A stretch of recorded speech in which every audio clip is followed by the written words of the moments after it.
Hi, today I'll be talking about developing positive relationships with students. I learned some strategies from a book called The Art and Science of Teaching by Robert J. Marzano, and I can't wait to use these strategies in my 5th grade class this year. As a teacher, I need to show my students my concern, so here are some of the strategies that I think I can use in my class. I should know something about each of my students, some personal information, cultural background, things that matter to them, and use that information in engaging them into discussions about their personal lives. One way of showing affection for each student is to greet them at the door or visit them in their after-school classes, or maybe saying hi to them at lunch. I should also try to incorporate students' interests into my lessons and personalize learning activities. I need to make sure that I engage in physical behaviors that communicate interest in my students, like smiling at them or looking them in the eyes when talking to them and looking interested in what they have to say.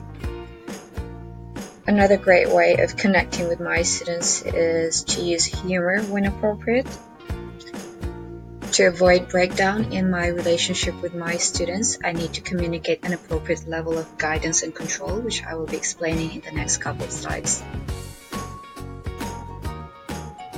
I need to be consistent in implementing positive or negative consequences related to the rules and procedures in my class.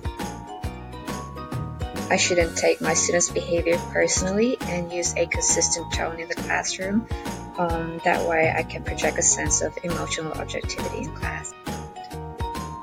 It's very important that I maintain a cool exterior even when I'm really upset at my students.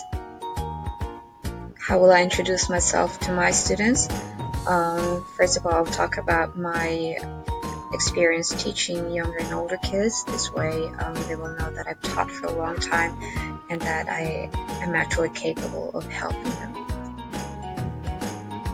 So on the first day of school, I will share information about myself, such as my birthday, my favorite holiday, my favorite pet, my favorite food, things that students also like to talk about. So how do I support my students' social emotional well-being? I need to incorporate social emotional learning in my morning meetings. I need to explain the importance of social emotional skills to my students. And of course, I need to create a lot of opportunities for my students to practice those skills. Here are examples of social emotional skills that I think I should teach my students.